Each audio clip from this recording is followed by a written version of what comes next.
Okay, so we are live. Thank you everybody for tuning in. You've tuned into Rules for Rebels, and we got a special guest for you guys today. We got Brian of Bounce Back Life After Prison. You guys can check out the link to his channel in the description box below, and his Instagram is at BounceBackB. My channel is fixed. So good to hear, Shamrock. So Brian, thanks for coming on, buddy.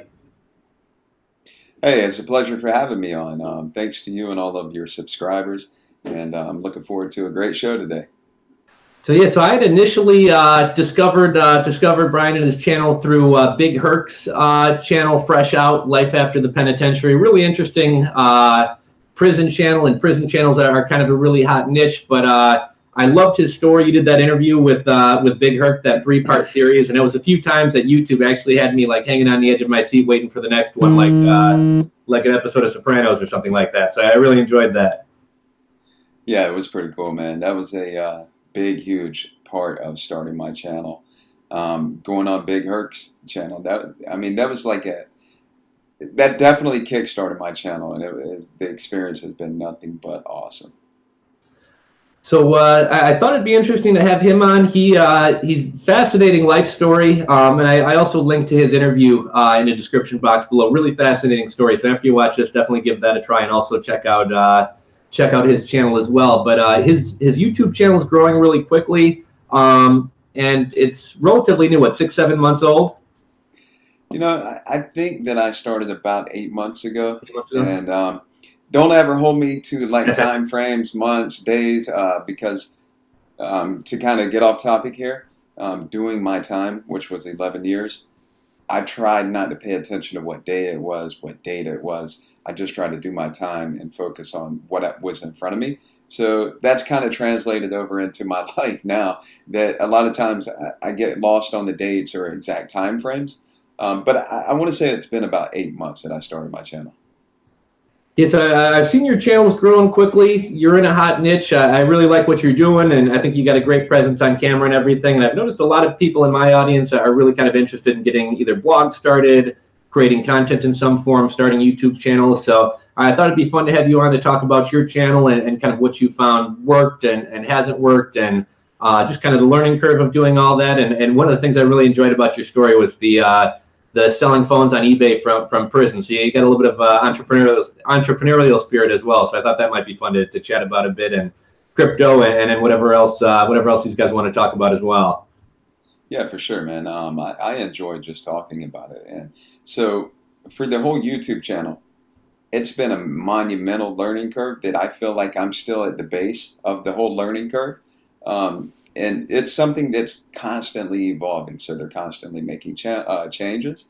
So you have to, if anybody is interested in starting a YouTube channel, number one, I would say this: start today. Don't wait. You know, because there's more and more people just constantly jumping on, more and more content being produced. YouTube's awesome. It gives you a platform that's already built that allows you to potentially reach the entire world. All it is a matter of just start. Don't wait. Don't say, I don't have the camera, I don't have the microphone, I don't have the setup, I don't have the lights. Instead, this is what I like to tell people, Johnny, is that rather than look for all the reasons why it won't work, look for the reasons how you can make it work. You know, and that applies to anything in life. Don't sit around and just say, oh, it won't work for this reason or this reason or this reason. Look, because in every situation, there is a way to make it work. And that's what I like to tell people. Find a way to make it work. And, you know, for anybody that's interested, don't wait. If you're thinking about it, start today. You know, let me ask you, what inspired you to start your channel, and I guess also how long did it go from, I guess, concept to posting your first video?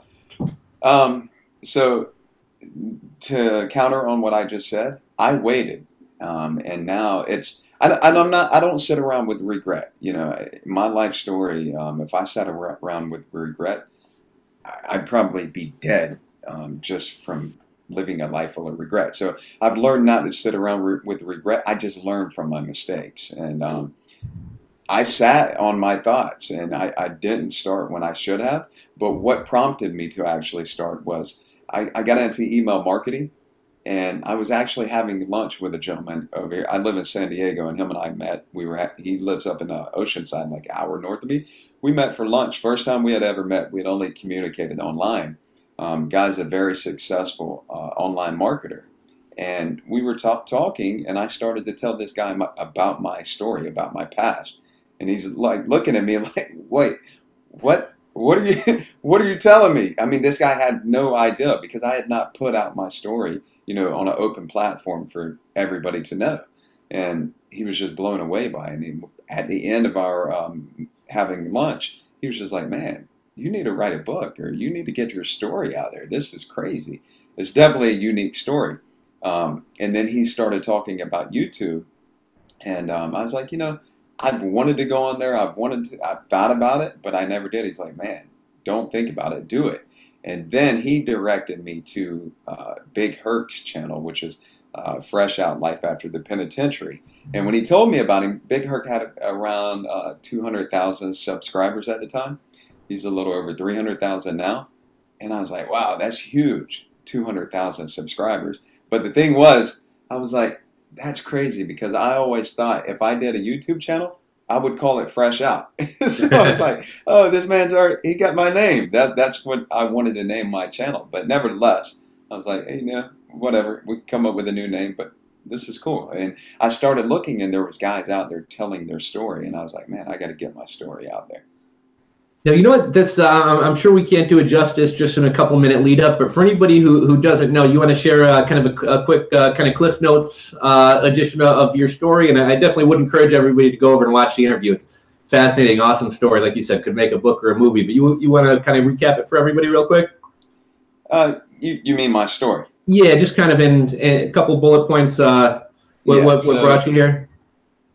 So my story is actually a very long story, and for anybody that's really interested in it, be sure to go check out my channel, because it's too long to tell on here. I mean, we'd be sitting here for hours pretty much, and probably all the viewers would be gone. Like, we're not watching this long thing. However, here's the story: is young age, I was involved in selling drugs. I got caught up in the streets.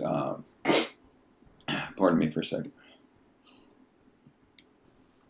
And in my getting caught up, I got into a argument with a female, with her and my wife, and she ended up having her brothers pretty much come to stand up for her because of what she told them about this argument. And nevertheless, she lied to her brothers. They came to my house. They started some stuff there. I ended up leaving my house, going to their house, saying, hey, trying to tell these guys stay away from my house. End result was I ran over one of the guys, her brothers, on an accident. The guy died. I panicked, was scared, didn't go report it. I left my vehicle on the side of the road, moved out of state for about 3 years. End result was they charged me with first-degree murder after 3 years. They pressed charges on me, arrested me, took me down to the county jail, would not give me any type of bond. I sat in the county jail for about 30 months fighting my case. End result of that was they gave me a manslaughter charge and gave me 10 years. And what the judge said was, when he sentenced me, he said, it's clear that what happened was an accident, and if you would have went to trial, no criminal jury would have found you guilty. But because you did not come and tell us what happened, I'm going to give you 10 years to think about it. I was like, there's nothing funny about this situation. There's a dead person. It was an accident. We can't change any of that. But I was like, wow, you're telling me I'm innocent, yet you're giving me 10 years to think about it. I was just blown away. I was like, man, this doesn't add up. So I was upset. I was kind of full of myself. And at that point, I was like, man, if there's a way out of this place, I'm going to get out of here, because I am not trying to do 10 years in prison. And then to continue on this story, again, it's a long story. I got sent to prison from the county jail, and I started immediately looking around like, how can I get out of here? And a situation arose between myself and a female staff member, and it got to the point that our relationship was to the point that anything I would ask of her, there was there was never a no. You know, she didn't know the word no when I asked things of her. So I was like, wow, wait a minute, I can get out of. She could definitely help me get out of here, right? And so I persuaded her. I'll just say that I definitely persuaded her. Did not bend her arm because she was a professional. She was hired here. She was trained to keep me captive. So it wasn't like I brainwashed her, but I definitely persuaded her. And she helped me escape from prison. I was gone for a day. It was a big, big police chase. They had helicopters. They had cops in the river and boats. They had over 100 correction officers chasing us. They ended up catching me the same day, about 10 hours later. End result of that was they gave me an extra year and a half added to my sentence.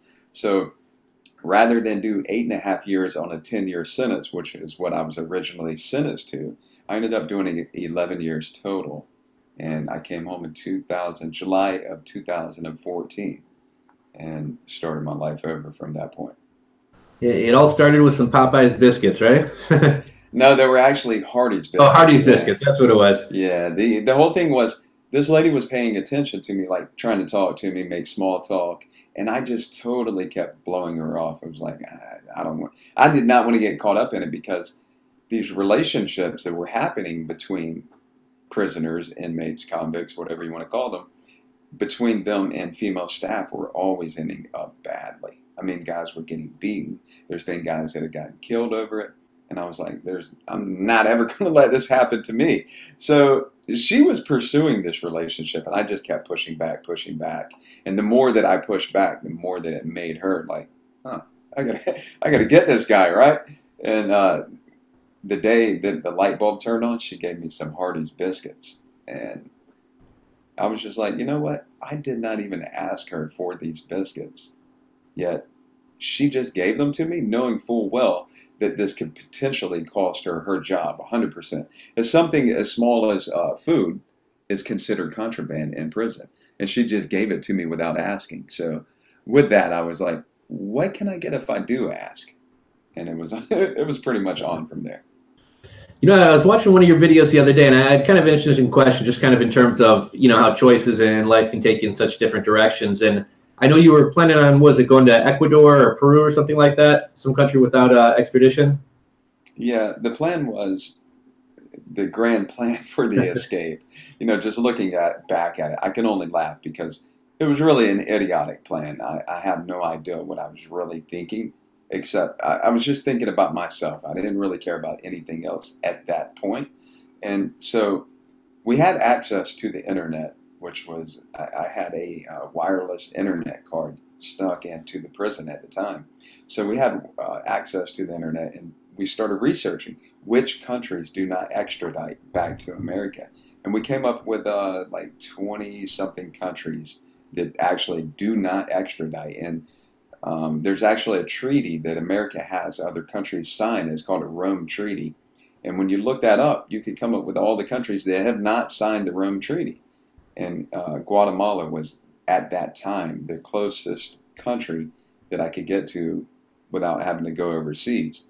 So the plan was to fly from Atlanta, Georgia, over to San Diego, walk across the border at San Ysidro, and then make my way on foot. Probably would not have made it far through Mexico trying to go to Guatemala. But in my mind, I was thinking, yeah, I could definitely make it.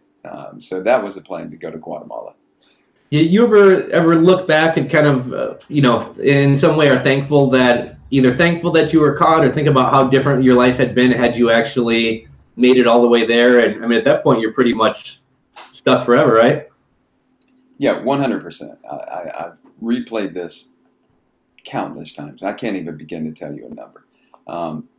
100%, I'm definitely happy that I wasn't able to pull this plan off, because I know for sure me going to Mexico, I probably would not have made it all the way to Guatemala. Honestly, my mindset at that time, I would have probably gotten killed because I was just, obviously, I'm willing to take risk that put my life in danger. Number one, when I escaped from prison, that's grounds they could use lethal force just because I escaped from prison. And I was just overlooking that. I didn't care at the time. So I don't even have any type of doubt that had I made it and actually crossed the border, I'd be dead by now.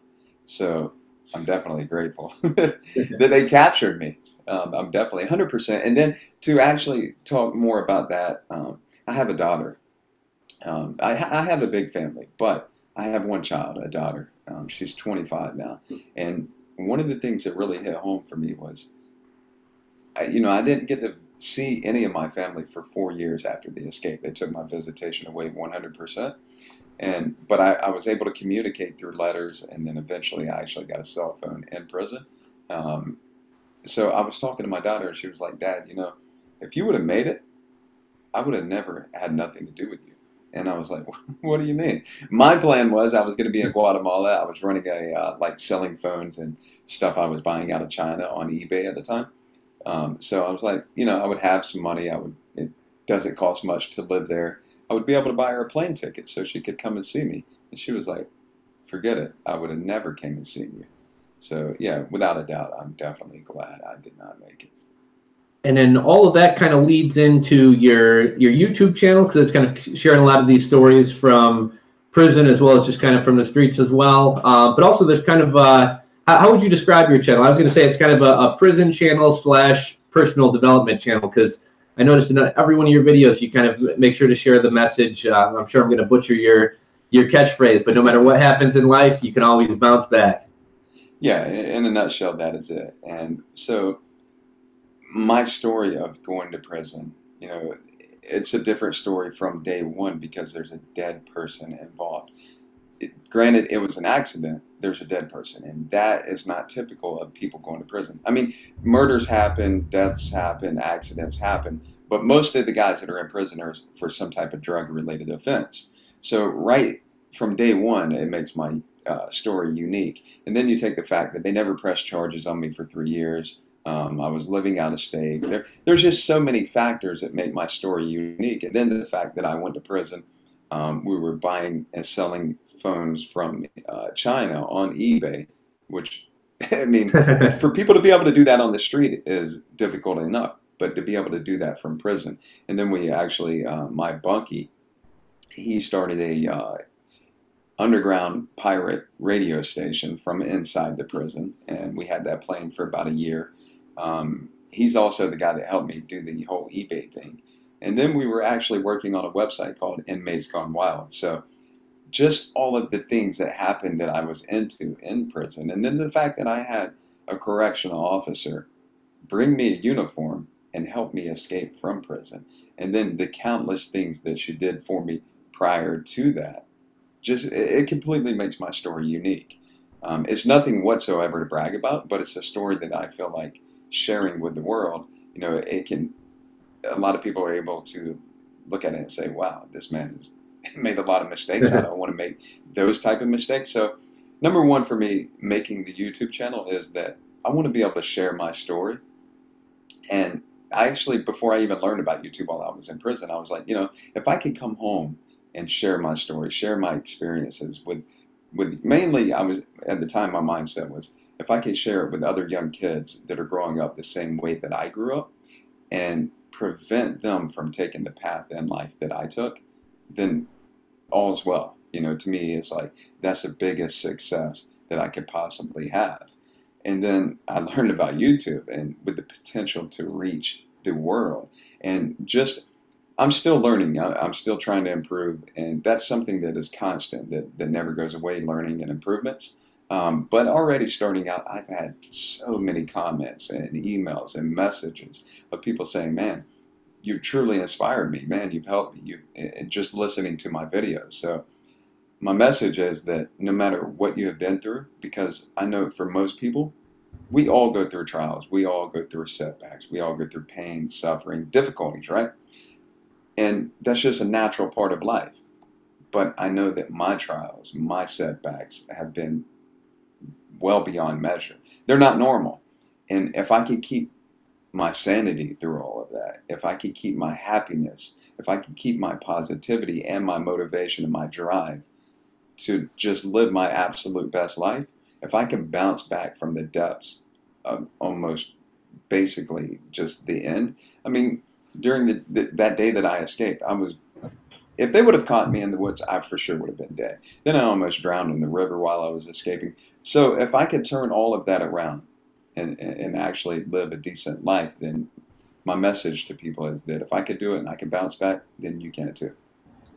That's what I loved your story for a whole bunch of reasons. You know, but first off, I think when I made that first video about you, it was kind of, regardless of what anybody's excuse was, if this dude can do this stuff from behind prison walls, which, you know, it's not tough to do when you have all the, you know, access to everything not in prison, but if you can do it behind there, what's anybody else's excuse for not launching an eBay channel or a YouTube channel or eBay store, Shopify store, whatever else?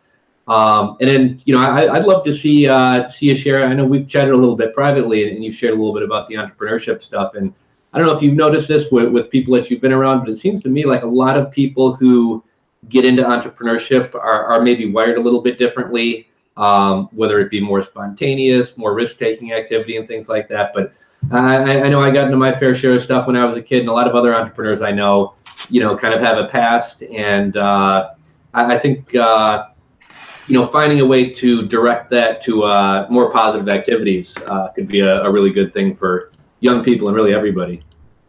Yeah, no doubt, 100%. It is. I mean, a big part of it is your mindset.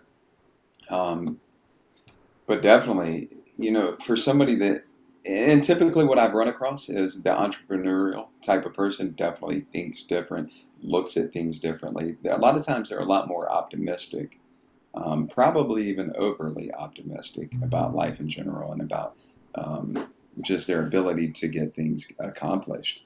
But for sure, you know, if you have an entrepreneurial mindset, if you have dreams and goals of doing things on your own, stepping outside of the box of the norm, then pursue it and go for it. You know, to have an ideal, to have a want or desire, to just talk about it is never enough.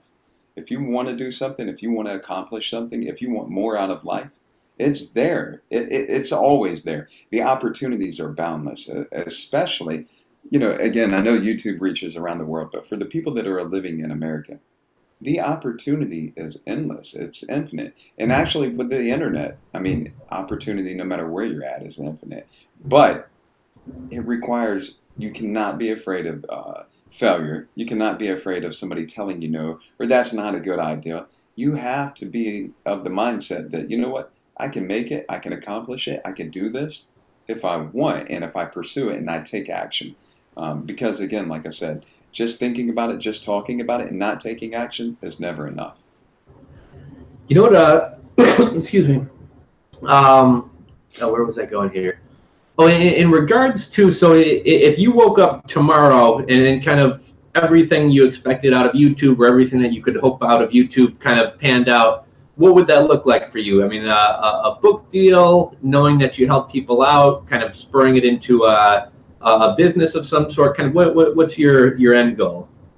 My absolute highest accomplishment for YouTube is that I can tell my story and it actually helps somebody. It actually prevent another person from taking the path that I've taken in life. Because I can look back and I can reanalyze my life and I can see where the turning point was in my life. It was actually at 12 years old, when I should have been a little kid, just hanging out doing little kid things. At 12 years old, my life took an immediate turn in a bad direction. And even then, at 12 years old, you know, I was a child, but I was making decisions that I knew I should not be making these type of decisions. So my ultimate goal, you know, it'd be great if I could write a book. It would be great if, you know, this channel continues to grow. And I know that it's going to continue to grow. I'm getting monumental growth as it is. But my ultimate goal with all of that is that I can be able to help somebody and prevent somebody or inspire somebody or encourage somebody out there. And they say, hey, man, I didn't travel this path. I know I was on this path, but I turned everything around just from listening to your story. That's my highest aspiration with anything that I'm doing, whether it's YouTube or on Facebook or just meeting people in person. I just love getting the feedback and seeing a person smile or seeing a person say, hey, man, you really helped me. You really inspired me. So that to me is my biggest accomplishment, my biggest goal, my biggest aspiration. Yeah, you know what's really kind of fascinating to me with something that you just said is like, years ago TV was kind of all we had, and obviously whoever the TV executives were kind of the gatekeepers of, in a sense, what people were kind of interested in. And it's kind of fascinating with YouTube. There's all types of, kind of different niches, and you got the ASMR girls and skinny Japanese kids eating lots of noodles, and even like I just recently discovered prison channels, and I was like, wow, that's kind of crazy that like, some of these channels have millions of subscribers and things like that. But I guess when you think about it, shows like Lockup and Locked Up Abroad, people kind of I think have a fascination with getting a glimpse maybe into a lifestyle that they're not part of or will never kind of get a glimpse into. So what do you think it is with, I guess, just some background, like how, I'm not as knowledgeable about prison channels, but how long have these been a big thing, and kind of where do you think, all the attention comes from, and just anything else you have to say about that? Well, you know, I haven't done the analytics to see how long they've been around and how long they've been growing. But like you said, there are millions of subscribers in this niche. And actually looking at the amount of views, the amount of views on these videos that deal with people being in prison or prison stories are in the hundreds of millions.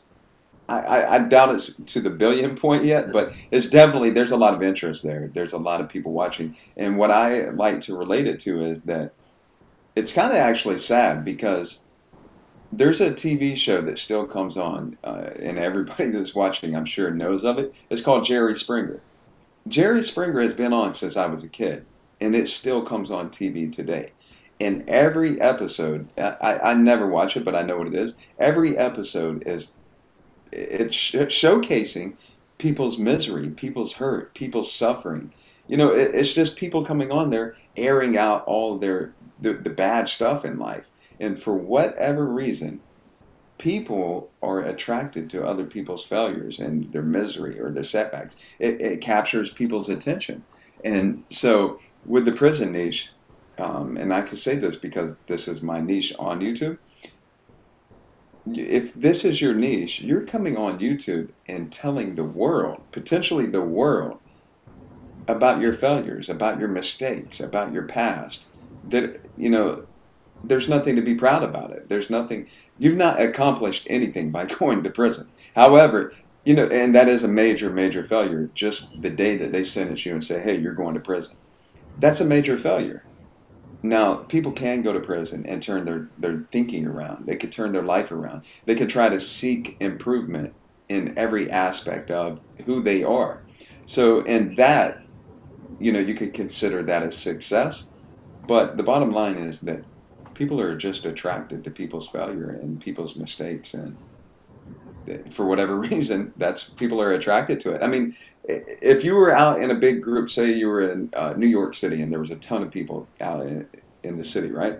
They were having some type of event, and a fight broke out somewhere. Do you know how many people are just going to head straight over there and like, oh, there's somebody fighting? But that is somebody's pain. That's somebody's suffering. But people are magnetized toward that, and that, to me, is my take on why so many people are interested in watching prison stories. Yeah, kind of the whole world star hip hop kind of Yeah. culture, whatever you want to call it. But yeah, that's kind of what I think is kind of really cool. What you've done, and also Big Herc as well, is kind of taking such a negative situation and kind of spinning it into a positive one, and he's kind of turned that into a full-fledged business. He's got like a especially people who watch my channel who are into the business kind of stuff. He's got subscription boxes. You can subscribe to the channel. I think he does coaching and consulting. So yeah, I mean, he's taken, even you have taken this probably one of the most negative things that could happen into your life, and turned it into a positive. And that's something that I've been kind of pushing lately. Is just this idea of entrepreneurship, which is kind of turning yourself into a business, and kind of finding a way to make money off yourself, and knowledge you have to share, and experiences, and whether it be prison or something else. I think pretty much everybody out there who has a desire to start a YouTube channel probably has some experience or some story that other people out there would be interested to hear. Yeah, most definitely. People are definitely intrigued by people's stories and experiences. So no matter what your story or no matter what your experience, I think people get caught up in, like, people that want to start YouTube and that they do not start YouTube. They get caught up in thinking that maybe their story is not exciting enough, or maybe it's not intriguing enough. But it really doesn't matter what your story is. If you're consistent and persistent and you record, you make videos, and you constantly put them out there, people are going to watch. You know, they say if you build it, they will come. It's the same way on YouTube. However, it is definitely difficult starting out. Now, what was your experience starting out? Like, what was your first month like on YouTube? When did you, I remember early in my YouTube career, I remember I'd hop on a video and I'd have 6 views, and probably 4 or 5 of those views were me continually going back to my own video. It's definitely something that's the long-term game, I would say, right? Like, it didn't take off overnight for you? Not at all, no. And I'm still considered a very, very small channel, even with over 4,000 subscribers. I'm just getting started, and like I said, I think I've been at it for about 8 months, and my first 80 videos were basically me recording the video, uploading the video, and then me watching the video. Like you said, I'm pretty much was like just me watching the video. And then, to be honest with you, my first one starting out, I wasn't nearly as comfortable. So for me to go put it on YouTube or Facebook and say, "Hey, everybody, please come and watch my videos," like your friends, I wasn't comfortable with that. So I had to get over that whole comfortable aspect of it, and then just keep churning away day after day. And it actually requires a lot of research, because just putting out videos and not doing your research, not learning about YouTube's algorithm, their keywords, there's so much that goes into it. Your title, your thumbnail picture, your keywords, your topics. There is a ton that goes into it, and it requires research. If you just try to get into YouTube as a guessing game and think that, okay, I know how to do it without actually doing the research, you will probably just be recording videos for just you to look at. Now, I know when you and I were talking on the phone a little bit before Thanksgiving, and I know you had thrown out some things, and I kind of learned some things and picked some things up just from chatting with you. But that's one thing I was meaning to ask you about, is that I think something a lot of people face, myself included, is like, okay, I have to be on Instagram, and then there's Twitter, and then there's 1,000 different aspects to YouTube. And do you ever get overwhelmed? Do you try to focus on one channel? Like, I guess, kind of, how do you tackle it in terms of your overall social presence as well as kind of learning YouTube? And so it's extremely overwhelming if you're not organized. So with there being so many different social medias, and you do have the ability to link all of them together, and the more that you link all of them together, the more that all the different platforms start to recognize you as a legitimate source of information. And that can be overwhelming. So if you're not organized and you're just thinking, okay, I'm going to post a video here and I'll try to link it here and here, if you do not have like a map, like a roadmap, and you say, okay, this is where I'm headed with this, it can easily become overwhelming, and you'll get kind of lost in which direction you should go, or maybe something is not working, and if you've not taken notes, if you don't have anything to compare it to, and it's all in your head, you could easily get lost and just totally not know which direction or what changes you need to make. And that's so, for me, my first, 8 months pretty much, that's kind of how I was doing it. I was just putting out videos. I would go over to other people's videos. I would make comments. I would look and see what other people were doing. I would try to kind of like emulate the successful people, which is not a bad idea whatsoever, because in life, if you find people who are successful and then you say, okay, what are they doing? How can I do this? How can I improve what these people are doing? That's a great method of starting things. But what I have definitely learned is you need a written plan. You need steps to take, and you need to go back and analyze that and see, okay, I'm not doing this correctly, or I need to improve this. You need to constantly stay on top of that if you want to succeed in any social media, YouTube or whatever social media platform you're on. Right now, for me personally, I'm definitely devoting way more time strictly to YouTube. And secondary, I go to Facebook and then Instagram. Twitter is just like another thing that I really truly do not understand at this point, but I am trying to post my links over to Twitter as well. Yeah, you know, with YouTube, I remember when I first started out, there's a guy by the name of Glendon Cameron, and way back in the day, I used to do these storage auctions, you know, where you show up to a storage unit and you buy the auctions that haven't been paid up. And it actually, that hustle got ruined when those storage auction TV shows came on. And I was like, I got to find, you know, these people all ruined this for me. I got to try to find a way to make money off of it. So then I started posting upcoming auctions and selling like ebooks, teaching people how to do the storage auctions. And I actually found this gentleman by the name of Glendon Cameron, who oddly enough is still on YouTube. He's kind of shifted a little bit more to a business thing. But yeah, I did the exact same thing. I found somebody who was already having success, kind of used him as a model, kind of, you know, emulated what he was doing a little bit. And then kind of as I did that, kind of found my own style. And, you know, that kind of got me you know, it kind of helped me kind of get running from the beginning. So yeah, I definitely think that's a good tip. Do you keep like a content creation calendar or anything like that, like trying to post on certain days or try to schedule your topics in advance or? No, I don't. So what I've done, I'm involved in several different businesses, and for me, I never want to keep all of my eggs in one basket. And I learned that from years ago whenever like the economy was crashing and a lot of people just lost everything because so many people just had one thing going on. They had all of their eggs in one basket. They dropped the basket and it was a catastrophic nightmare for tons of people in our country. And during that time, I was locked up, but I was constantly reading financials in the newspapers, and I was kind of reading magazines and kind of trying to keep up with what all was going on the outside. And I was like, man, there's so many people that lost it all because they were counting on one thing to work. So what the plan that I've followed since I have come on home is called MSI, multiple streams of income. And so what that does is I have multiple things going on, and if one of those are not working, I always have something backed up, you know, something else going on. So now I got lost what I was telling you right there. I got lost where I was going with that. Yeah, I totally lost my train of thought on that one. You know, I guess pivoting to business a little bit, because a lot of people over here are into entrepreneurship and kind of starting businesses and things like that, and the world of YouTube has, in a sense, kind of turned into this, you can have everything overnight, everybody wants instant gratification. And I thought that was interesting what you said. I think they say the average millionaire has 6 to 8 streams of income, and it takes them 18 years to get there. And I don't know how much you're into kind of the entrepreneurship community on YouTube, but here it's next week you can be making $100,000. So, I don't know, any insights you have to share with people in terms of starting businesses, getting some type of side hustle going, any tips, what's worked for you, anything like that? Yeah, for sure.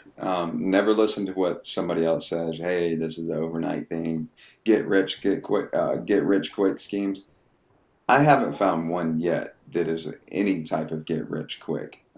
Those are pipe dreams, and a lot of people, sadly to say, are they're gullible. They will go for it. If somebody puts enough fluff out there and talks a good enough game, people tend to follow those people, and there's a lot of people online because now anybody can get online. They can say anything that they want to. So you really have to be careful with that. You have to be careful with who you follow. You really have to look and see, is this person legitimately doing what they're saying? Are they truly succeeding at what they're talking about?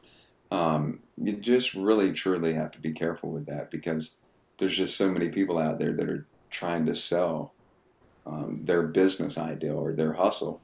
And if it sounds too good to be true, it's like the old saying, then it is. Listen to your heart. If something's telling you, hey, this is too good to be true, then you need to listen to that. And secondly is, no matter what you're going to get into, do your research. Research it. Educate yourself. One of the markets that I got into was cryptocurrency. And I did that from a friend of mine saying, hey, this cryptocurrency is really making a lot of money. And he was making a lot of money with it. But I didn't do any research. I just took what he said and tried to run with that. And I did nothing but lose, lose, lose. Let me ask you. I've been a little bit out of the crypto loop for a while. What's I guess just in terms of what's your thoughts on the market right now? Are you still involved in it? And anything else you have to add? Yeah. So I lost at the very beginning, got out of it, didn't want to hear about it. Anybody that mentioned it, I was like, I do not want to hear anything you have to say about Bitcoin, Ethereum, or any other type of coin. I didn't want to hear about it.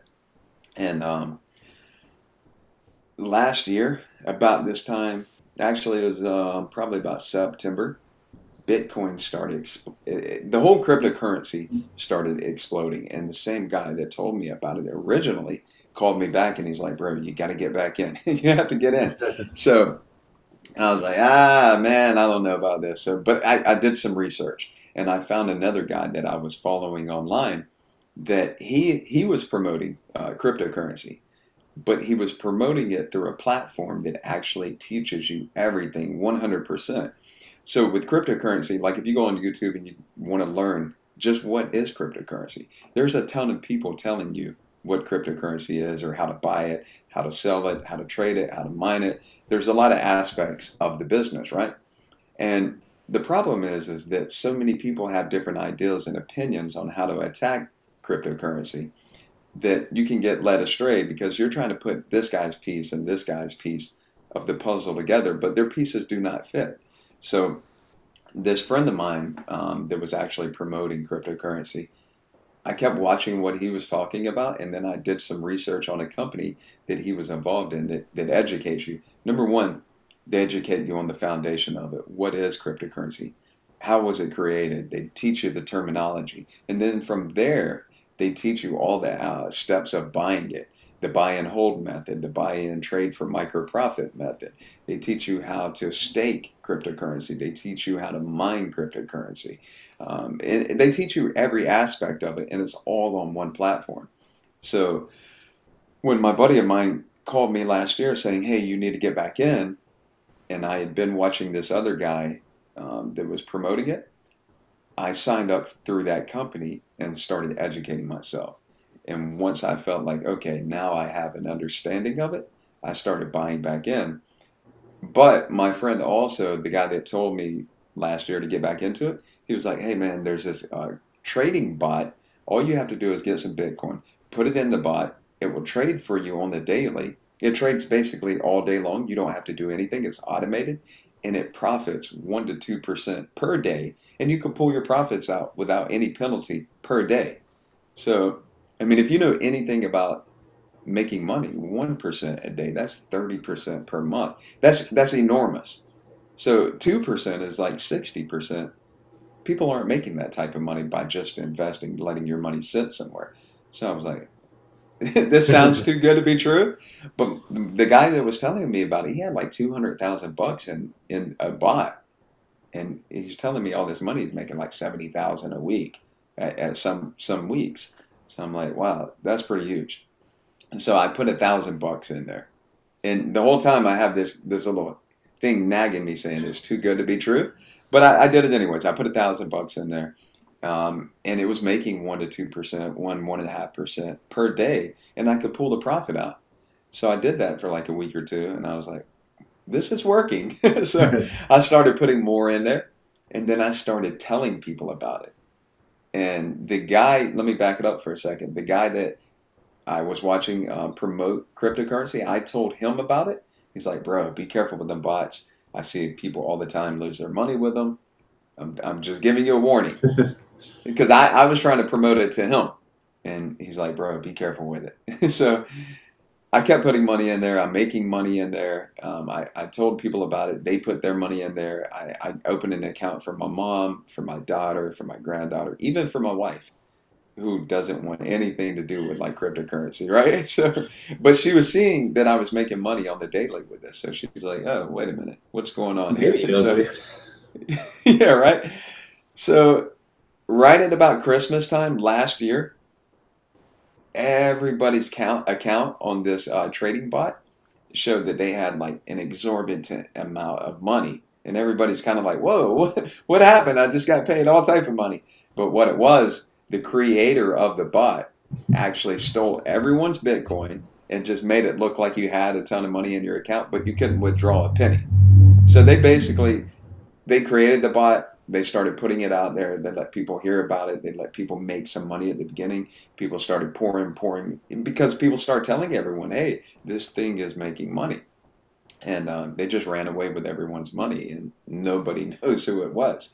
So with that, cryptocurrency is still alive. Cryptocurrency is still a good form of currency and a great way to make money, only if you educate yourself and never get into one of them trading bots. There was a lesson hard learned for me because I did lose. Um, don't put your money into a trading bot. If you want to make money in cryptocurrency, educate yourself. You do your trades. You do your buys. You do your whatever it is that you're trying to do, you do it on your own. Don't put your money in a bot. Just don't do it. Educate yourself. Are you still holding crypto? Is that something you still follow and are interested in, or do you kind of get burnt out by everything? Yeah. No. I still hold cryptocurrency. I'm mining cryptocurrency. I have some personal miners at my home where I was mining Bitcoin. They started having some technical difficulties that I could not repair on my own.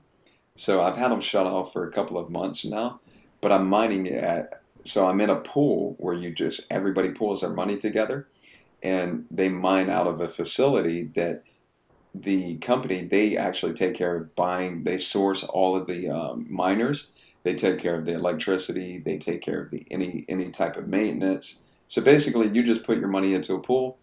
They buy the machines, and they're constantly mining. So yeah, I'm still involved in mining cryptocurrency and holding. I don't actively trade on the daily. I can, and with cryptocurrency, it's extremely volatile. It's like a wild roller coaster ride. But if you learn the market, if you learn to read what's going on, you can make money anytime in cryptocurrency. If you educate yourself. You know what's funny? I used to live crypto. I was going to 2 and 3 Bitcoin meetups and crypto meetups a week. I was always on Reddit and everything else, and definitely kicking myself for being greedy and not taking some profits at the end of the year last year. And I remember I went down to Mexico in end of February, this past February, and I kind of told myself to enjoy the trip, and just for kind of my mental health, I'm just going to like tune out of everything, at least for the next week. And it's funny, I got back, and it's just things have continued to slide, and I'm still sitting on everything, but I haven't looked back. It's just too depressing for me. Yeah, anybody that's just buying and holding from last year, they're definitely depressed. They're not like, oh man, this is great. There's a lot of negativity. However, what you have to do is go back and look from the beginning. Bitcoin started it all. And if you go back and look at the path of Bitcoin, every year it was making these monumental growth. But then, sorry about that, phone call. Every year it was making growth, but it was only pennies. So it would grow exponentially, and then it would dive back down. It would grow again, and it would dive back down. But when it was only pennies, nobody was paying attention to it. So it didn't really capture the entire world's attention until last year, when it started hitting in the thousands. When it was going into the thousands and it hit like 6,000, 10,000, 12,000. Now people were paying attention to it. Now you have big institutions pouring money into it. But you have to look back. It's just following a cyclical pattern, but it's just gotten bigger and bigger and bigger, and the value has grown more and more. And then what's also caused major spikes is every 4 years, they have what is called a halving event. So as an example, if they could create 10 Bitcoins this year, and then next year was the halving event, the algorithm would increase in difficulty so much that they could only create 5 Bitcoins next year. So with Bitcoin in particular, they can only not print, but create. I think it's roughly 120 million Bitcoin. I'm not positive on the exact number, but it's somewhere around like 100 and something million Bitcoin will ever be created. Once the last Bitcoin is created, they cannot create any more. So what that does is, because there's not an infinite supply, there's a limited supply, but the demand is growing, it's causing the value to rise. Whereas, on the other hand, with the US dollar, the government can print this money with no end, and they continue to print it and print it and print it, which is causing the whole inflation issue with the dollar. Like, for instance, when you and I were a kid, if your mother gave you $5 and said, hey, go to the store and get whatever, this little list of what she wants, you would come out with a plastic bag full of stuff, or whatever bag they give you, right? $5 would buy you a bag full of stuff. Go to the store now and see what $5 buys you. You're going to come out with a handful of things, Right. a drink and maybe some bubble gum. You're not leaving with a bag full of anything with $5. It's our value, our dollar value is decreasing constantly. I mean, look at the gas price. I live in California. Gas is well over $4 all over the place. That's what was always one of the draws of crypto to me was, you know, kind of inflation proof in a sense. So yeah, it'll be interesting to see what this year holds. I was kind of hoping we'd get a kind of an end of the year bounce like we do a lot. Doesn't look like it's going to happen, but at least things are up a little bit from where they were a couple weeks ago. So yeah, we'll see. It's 100% speculation. So I wouldn't want anyone to listen to what I'm saying on here and think, oh, I can go get cryptocurrency and make money. Number one, educate yourself. Number two is all speculation, but a halving event. And if you Google that, the halving event is coming up. And when that halving event happens, you should see a nice jump. Now, you know, one other thing I kind of wanted to ask you about, and something I ask a lot of people when they come on. So you and I had talked privately, and I don't want to say any of your hustles or ideas or anything like that, but I know you kind of got your hands in a lot of stuff, and you're big on the idea of multiple streams of income. And one of the things that everybody, myself included, always wonders about is starting from scratch. Where do you try to find inspiration? Where do you look for ideas? Do you look to your hobbies? Do you look to the news? Like for somebody who says, I want to get into something, I don't know what product to sell, what service business to start. How do you normally find your inspiration for things like that? You know, for anybody that's wanting to start something new, don't look for just the money, you know, because I think that's where a direction that a lot of people take is they say, okay, what can I do that's going to make money? If you don't look at it in that aspect and you look at what do I enjoy doing? What do I have a passion about? What do I truly care about doing? And you take and you just pursue that, and everything's going to evolve. If you keep pursuing it and you actually create a map of where you're trying to go with it, you know, because every person is going to have a different passion. You know, you can't really say what the next person's passion is going to be. Some people have the same passions, but everybody is different pretty much. You have to find what you're truly passionate about, what you care about, what you feel that if you do is going to make a difference in the world that will make you happy. And for everybody, that's going to be different. Myself, I enjoy talking to people. I enjoy trying to encourage people because I've been through an extremely dark periods of time. I mean, I spent 11 years in prison, and not all of it was, definitely not, hardly any of it was fun and games. I mean, we got to go on the rec field and work out or play some type of sports, but even in that, it's a situation where you're constantly watching your back.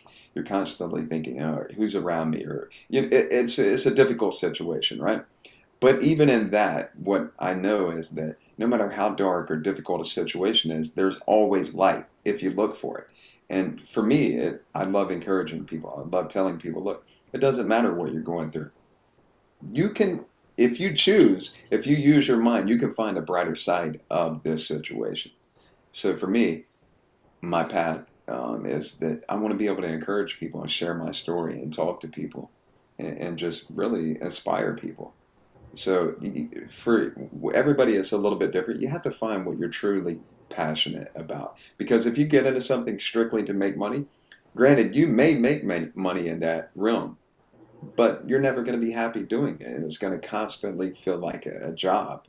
And, you know, we all want time freedom. We all want freedom to do whatever we want. And during the time that we are what people call working, you want to do it and be happy about it. So if you don't find what you're passionate about and you just do something to make money, you're never really going to be happy with it. I definitely think that's true. You know, a lot of people, even if you aspire to start a business or whatever else, a lot of times you have to have a day job to pay the bills, and that's plenty of doing what you don't want to do. So yeah, with the passion aspect, I think that's what's going to keep you going. That's what's going to keep you engaged, kind of even through the hard times. I think that's great advice. For sure. So we're coming up on an hour here. I don't know if anybody looks like we got about 31 people in the room. I don't know if anybody has any questions for Brian about his channel or YouTube or anything else. But I figure we'd open it up to questions for a few minutes here, and then I don't want to tie up too much of your time. So after that, I figure we'll cut you loose. But I really appreciate you coming on, and figure we open it up, see if these guys have any questions or anything. Yeah, most definitely. I'm all for it. And again, thank you everyone that's watching. Thank you everybody that's watching the replay. And it's all about pursuing what you want in life.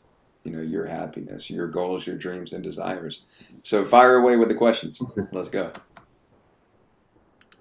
Actually, there's already some questions on here, by the way. Yeah, let me scroll up and see what we got here. I think I'd answered Shamrock earlier, was asking if you started the cell phone hustle while you were in prison. I was kind of keeping up with some people in the chat a little bit earlier.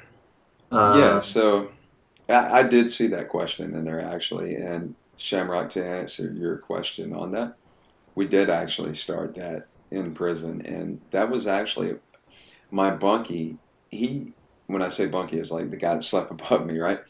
This guy, he was selling things on eBay prior to going to prison. He was actually selling, like, you got to keep in mind this is years ago, before things have really evolved like they have now with Amazon. He was on eBay selling car speakers, little tweeters that he was buying at, like, I think it was 80-something cents from China. Then he had to include his shipping costs. So he was at roughly $1.25 for these little speakers. And he was selling them at like $5 a piece with a lifetime warranty. So basically his whole thing was, look, you get these speakers $5 a piece, lifetime warranty, tear them up as many times as you want. All you have to do is pay $5 shipping and handling, and I'll send you a new pair. So his whole little method was, here's this for $5, and who couldn't afford $5? And then if you tear it up, I'll send you another pair. Just pay shipping and handling. So he's just really selling you another pair for $5. And he was making money with that. However, he got caught up in the drug scene, came to prison, and he started telling me about the eBay thing. And then I ended up getting access to the internet, and we just started looking from there. And at that time, well before like smartphones of today, like the phones that we have today, which is like a computer in our pocket, this was even before the iPhone. There was a Nokia, I think it was called an N73, which was like the smartphone of the time. And we found a source to get that phone from in China at an extremely cheap price. And so we were having them, and the crazy thing is, we were having them shipped to the States, but to a correctional officer's house. We were sending them to the police's house if they'd actually help me escape. And from there, we created our listing on eBay. And then when we needed to ship them out, we would let her know, hey, this one needs to go out, or she would help us with the shipping. So we've done that from prison. Clutch was asking if you have any merch for sale. Do I have any merch? No, I don't. It's, like I said, it's really been about telling my story more than anything, and trying to inspire people. I'm not monetized on YouTube. I don't have any merch. But actually starting today, I'm taking a little bit different route with the entire YouTube thing, because I'm getting so much feedback to where I'm going to actually I'm going to build a website that I can direct people to, mainly for support, because there's so many people out there that have either a family member that's been in prison, or they've been in prison, and they need some type of guidance. So I'm working on creating a website for that, and from also on that website I will probably have some merch, but at this point I don't have any.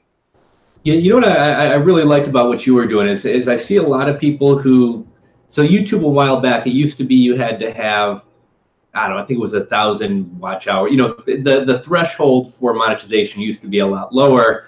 And what was kind of crappy was when they switched over to the new one, they didn't grandfather in the old people. So people who had been monetized lost monetization. And in the grand scheme of things, if you didn't meet the new qualifications, you probably weren't going to make a whole lot anyways. But it's still frustrating that you're getting, even if it's pennies, just that you have something, you can kind of see the growth. So when you and I were talking the other day and you asked me about Super Chat, and I kind of learned that you weren't monetized, I kind of forgot, but I see so many people who, I'm not going to do this if I'm not going to get paid something. And so I think it's awesome that almost everything when you start doing it, it's not going to be worth it at first, and it's going to take some time. And I thought it was cool that you're streaming and making as much content as you are. And who knows, it may be another month, another 6 months before you get monetized, but you're continuing to press on and do your thing anyway. So I thought that was really pretty cool. Yeah, for sure.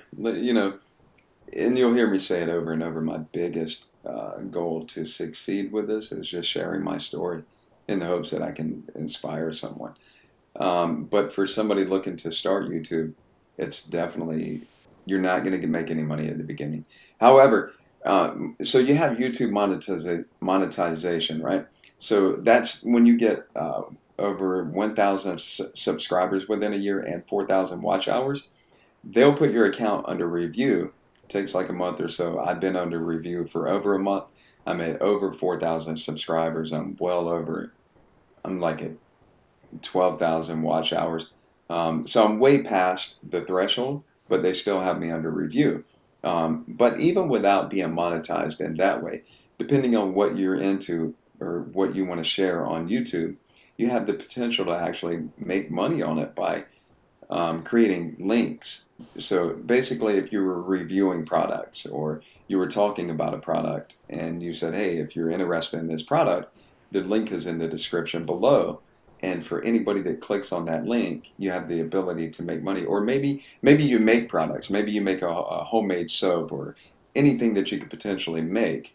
You can make anything you want to if you put your mind to it. So if you have a handmade item, you could always have that on YouTube and say, hey, the link is below. So without even being monetized, you could still make money from YouTube if you have links directing people to go to buy a product.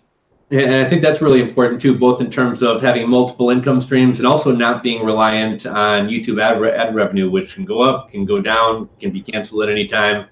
So yeah, I think that's huge right there. And then also getting your own website too. So if anything ever happens to YouTube, you got kind of a home base that you can kind of drive everybody to.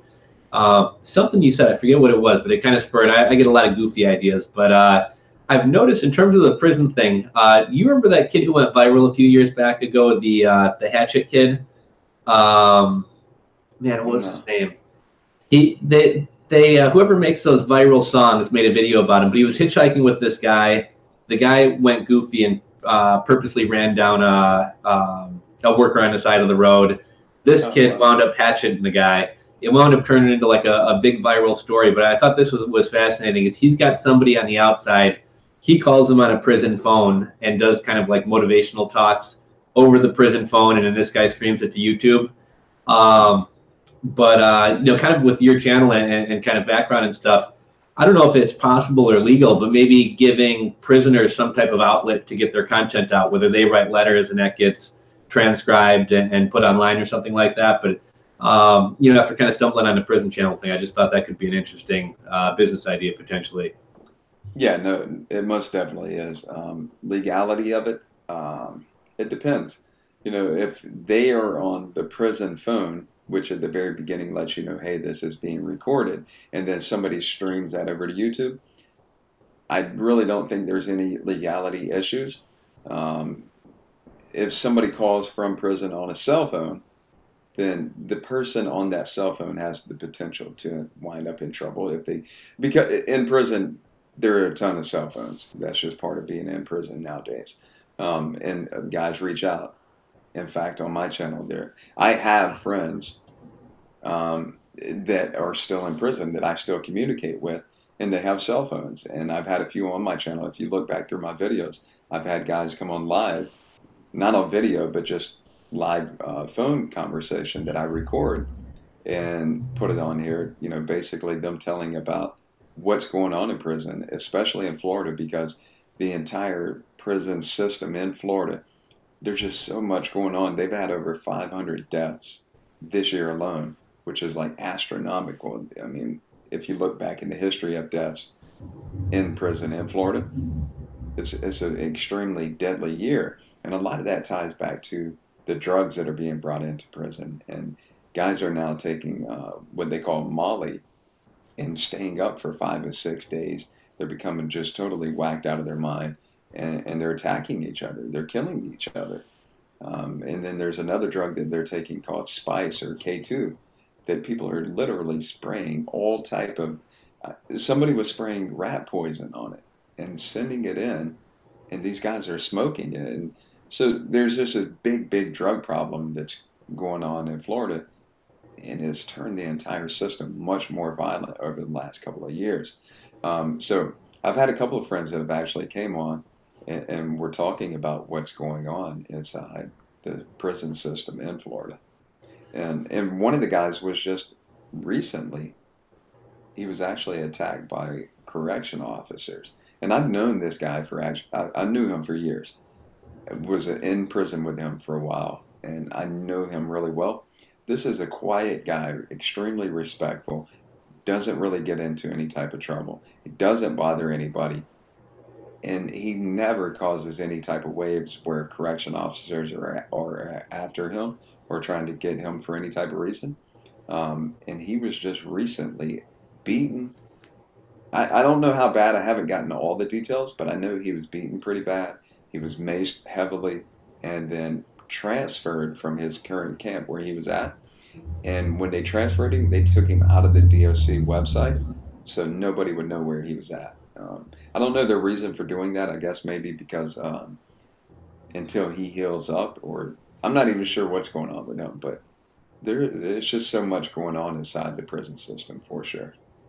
There was an interesting story, kind of a viral story from a few years back. I don't know if it was like a Wall Street trader or a journalist, but somebody really high profile, excuse me, went to prison and actually started a blog from within prison, and kind of talking about a lot of prison reform issues and things like that. And it actually became like huge, millions and millions of views. And I think they knew he was doing it, but I think they kind of left him alone as long as he wasn't mentioning specific people's names and things like that. But yeah, I've heard a couple stories like that, and I'm like, that could be almost kind of like an ad network, almost like an AdSense for prisoners, where you get your content out, we post it for you. But yeah, a lot of fascinating stories, whether it be you, Big Herc, a lot of other guys. So yeah, I thought that was kind of an interesting idea there. Right. Yeah. For sure. Well, shoot, we've been on here about an hour. I don't want to tie up too much of your day, but I'd love to have you on again sometime in the future. And I think the YouTube channel is just going to continue to grow. I remember as soon as I found you, man, you're in a great niche. You have an awesome presence on camera. It's always super positive, super uplifting. So I've really enjoyed your channel and appreciate you coming on. And for anybody who haven't checked out his channel and his story, the channel as well as his interview with Big Herc is both linked down in the description box below. So definitely go on over, give him a subscribe. I'm sure you'll enjoy his stuff. Yeah, most definitely. I appreciate anybody that's watching. I appreciate all the comments, the feedback, and definitely any subscribers. Definitely support the channel. I've got a lot of new content coming up. I have a lot of. I'm trying to improve my channel as well, so bear with me. My last video that I put out last night, I added some music to it, and when I was editing it, because I'm having to do everything, all the video shooting, the editing. I'm doing it all on my own, so I'm going to make mistakes along the way.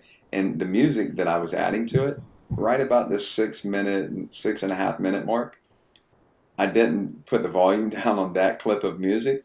So, and I did not go back and listen to the entire video afterward, after I edited it. So for about, I think it's maybe 2 minutes of the video, the volume turns up really high and it's just music over, like drowning my words. So definitely be patient and stick with me because I have a lot of improvements to make along the way. But I've seen a question I would like to reply to. Oh, go for it. Yeah. I was going to ask you if you're going to be going live later today. I saw a couple of people were asking about that. Today, no. I actually have a couple other appointments after this, and I got a couple more things to wrap up. But I think I was alluding to this earlier with the whole YouTube thing starting today. After this video with you and I'm going to put more of a direct map together of the direction that I'm going to take with it. And I'm going to set up a scheduled, this is when I'm going to post videos, this is when I'm going to be live. I plan on start doing a Patreon as well. I haven't gotten into Patreon yet. I've set up my account, but I've not put any content there because, like I said, my story is definitely unique. The reason I want to do Patreon is because my story is unique. And there's actually a lot of things that I know about or experienced during my time in prison that if I put it on YouTube, it may get banned. So I'm going to be doing a Patreon for sure. But one of the questions I seen on here was from Clutch Ben 2K, and he said, I got a childhood friend from prison. I usually put money on his books once a month or every 2 months, but I feel like he may be losing hope. What's some advice to give him? Some advice to help him not be institutionalized. Um, so the word institutionalized is it's a gauge that people gauge it differently. Some people could say you could be institutionalized doing a certain thing. It's just everybody gauges it differently, right? But for somebody that's doing some time in prison, your mindset is the absolute most important thing. And your mindset can lead you astray. If a person thinks negatively and believes negatively and constantly harps on the negative, they're going to get that. It's like the vibrations that you put out into the universe. If you're thinking negative and looking negative and talking negative, that's just what's going to come back to you. And I don't think I touched on this in our video, but my biggest turning point in my entire life was whenever I escaped from prison. They put me in solitary confinement, 1 man cell for 30 months. Being in a cell for a week is difficult. Being in a cell for 30 months is a whole nother level of something that a lot of people would never experience. And it does two things being in that cell for that long. It either makes you or it breaks you. And it's all about your choice. So what I learned was, and I started studying a program called Siddha Yoga. It was a Siddha Yoga program that teaches you about your thinking. And the basis of what it teaches you is that it does not matter where you're at. It doesn't matter your environment or the people around you or what the people say to you, or none of that matters. The only thing that matters is whatever situation you're in or are faced with, no matter what you're going through, you have to think in a positive way about every situation. So for me, when I started to study that and implement that into my daily life, my time became much easier. I was housed at FSP, which is where death row is at. I slept above the death chamber, which is where they put people to death at. My next door neighbor was on death row, he was waiting to be put to death. So I was in an extremely, the entire prison was just a cloud of negativity. But when I started to learn to control my thoughts, it just enabled me to be able to deal with my entire situation in a much more easy, much more manageable way. So, Clutch Ben 2K, I would say for your friend, um, you know, you wanted some advice to help him not be institutionalized. Anything that you could send him, self-help related, that deals with mindset training, send him a book. Money is great to have, and I made a video about this, talking about, if you have somebody that is locked up, don't forget about them. If there's some type of heinous animal that has done heinous things to women or children, whatever, write that person off. They deserve to be where they're at. Let that be. But if they, most of prison is drug related. People that have gotten addicted to some type of drug and done some type of criminal activity. And a lot of those people are still good people. So if you have somebody in there, don't forget about them. But and what guys a lot of times ask for when they're in prison is money, because you have to buy things while you're in prison. But one of the biggest helps is sending people self-help stuff, things that can actually help them, that can educate them, that can help train their mindset. So that'd be the number one piece of advice I would give you to help him. And for everyone out there who's entrepreneurs, you and I had actually talked about this on the phone the other day. I'd actually kind of picked your brain about this a little bit, but I think mindset is so incredibly important. And I always kind of use the analogy, think about how you feel on a Monday and how you feel on a Friday. Monday, you got a case of the Mondays. Friday, you kind of got that pep in your step. And really, they're all just another day. And so I think I kind of asked you a little bit, sometimes I'm really creative and really positive and really energetic, and other times obviously you're more productive during those good times. So I think, self-improvement, personal development stuff, kind of learning how to better control your mindset is incredibly important. So I think that's a great point there. It's extremely valid. And that's not just for people in prison. It applies to life on the streets. you definitely want to constantly improve your mindset, your way of thinking, your belief pattern. It goes a long ways, and especially like for the people on your channel, entrepreneurial type of people, mindset is key. You know, you have to have a strong mindset, especially being an entrepreneur, because you're going to deal with setbacks. You're going to deal with failures and people telling you no. And if you have a strong mindset, that can take you past all of the failures, the setbacks, and the no's. Well, you know what? I say I loved kind of where you ended off with kind of the YouTube stuff. You know, even though I've been on YouTube for a couple of years here, I'd always been so busy with the businesses and stuff that production and a lot of the inner workings of YouTube, you know, kind of took a backseat to kind of a lot of that stuff. So I'm kind of at the same point. I'm you know, looking at figuring out setting up the merch on my account and maybe Patreon or something like that, and just kind of overall just kind of upping the production value, doing more collaboration. So I'd love to revisit things with you maybe in a few weeks here and kind of see how the channel's going, kind of what you're doing in terms of growing it and kind of getting things set up. And I'm sure there's a lot that I could learn from you as well as everybody on the channel. So yeah, I would love to kind of check back with you in a couple of weeks or a month here and kind of see how things are going. Yeah, most definitely. I'm definitely down for the collaboration. I love the being able to share my ideas and my experience, and as well hearing yours. I definitely like interacting with the comment section, so I'm definitely anytime you want to collaborate, let's jump on for sure. And I'd like to get you to jump on my channel as well. We'll do a live on mine, and I can feature you on my channel as well, because for me, it's not all about just prison stories. I love the idea of success and sharing that with people. So I would definitely love to have you on my channel. And I just seen Clutch Ben 2K replied. And one thing I want to tell you, he said, good advice. I know his education is great and not sure how he would react to me sending stuff like that. Some people stuck in the hood mentality. 100%. There's a lot of people that are in prison that are stuck in the hood mentality. But until you've given a shot at it, if that's your partner, your friend, your whoever, give it a shot before you think that it will not work. You know, send them a book and see what their feedback is. Give it a shot for sure. Because if they have that stuck in the hood mentality, I've seen a lot of guys with that mentality, and reading turned everything around for them. You know, who's some of your? I saw Clutch was asking if you would need recommended. I know you and I had talked about Les Brown a little bit. I thought TD Jakes might be a guy that his buddy might enjoy. I know he kind of has a little bit of kind of inspiration for the streets and stuff. But you have any favorite books? Or I know we chatted a bit. You're into the personal development stuff as well.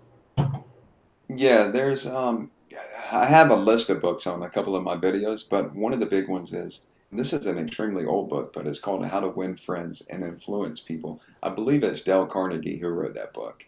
But if you look up How to Win Friends and Influence People, great book for your mindset. The other one is the Siddha, I believe it's spelled Siddha yoga program.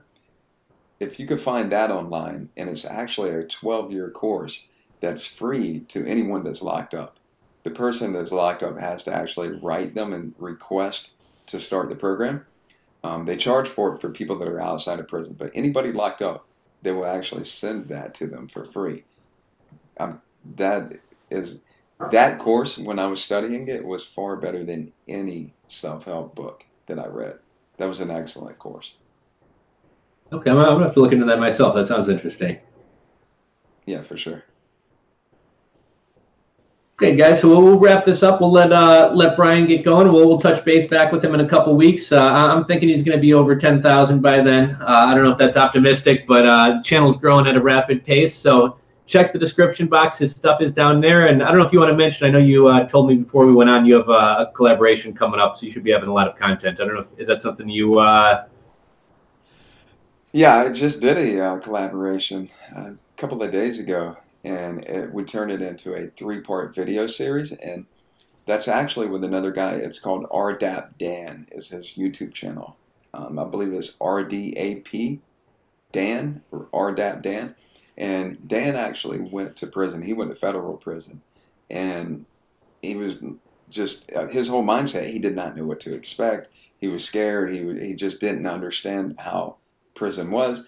but he got sent to a federal low security, basically just a real easy camp. But he made a video prior to going to prison and uploaded it onto YouTube. And when he came home, the video had thousands of views, and people were asking, "Man, I'm going through the same situation. Help me out. Tell me what to expect here." And he actually turned his experience into a business, and now he actually coaches people that are getting ready to go to prison. So I've done a collaboration with him as well. He just released part one. I think part two comes out tomorrow. Great dude, great information, and doing really great things on YouTube. And then I have another collaboration coming up as well with Big Herc, maybe a week or two coming. So yeah, stay tuned for that. I hadn't heard about the other one, so I'm gonna check that other one out, and yeah, excited to see what you and Big Herc got in store. So yeah, I'll be tuned into that. Yeah, for sure.